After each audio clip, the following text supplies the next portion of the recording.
Okay, so for problem 4.9, assume that the diodes in these circuits are ideal and then find the labeled voltages and currents. So the method is to assume one or both of the diodes are on and then check the node voltages and currents that you find and see if they align with the proper operation of an ideal diode. So that's the approach we do for every one of these problems. And so let's assume both of them are on. And so if D2 is on, then it's a short circuit and it's grounded. So this entire node voltage here is grounded in 0 volts, right? And so we'll have a current going through here from 3 volts to 0 volts over 12 kilo ohms. We'll get 250 microamps. And we'll have a current going through here from 0 volts to negative 3 volts over 6 kilo ohms. So that would be twice this many. That would be 500 microamps. And then to find the current that goes through D2, we can do KCL. So if we have 250 in, 500 out, we need 250 in. But diodes don't conduct that way. Ideal diodes don't conduct that way. Ideal ones. Real ones kind of do. But ideal ones don't. So our assumption does not align with the proper, all right? And so we have to fix our assumption. So let's turn D2 off. Let's turn D2 off and clean up the picture.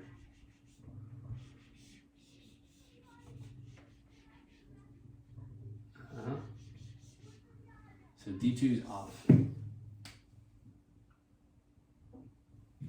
Alright, that's fine. So if D2 is off, I is going to be 0. And this one's going to be short, right?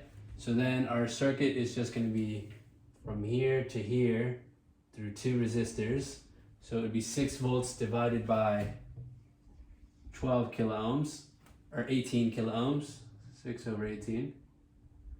And that gives you this many amps. And so what's the voltage right here?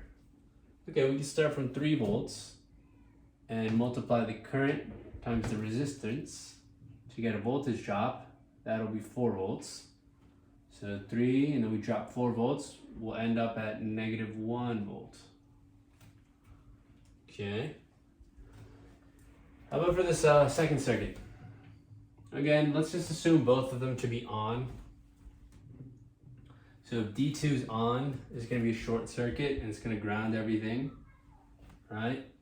So then we're going to have a current here, 3 volts divided by 6,000 ohms.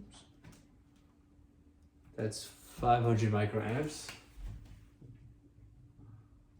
And then we're going to have a current going through here from 0 volts to negative 3 volts over 12 kilo ohms. And that's going to be 250 microamps. And so we can do a KCL. We have 500 in, 250 out. So we're going to need this to be 250. And that works out.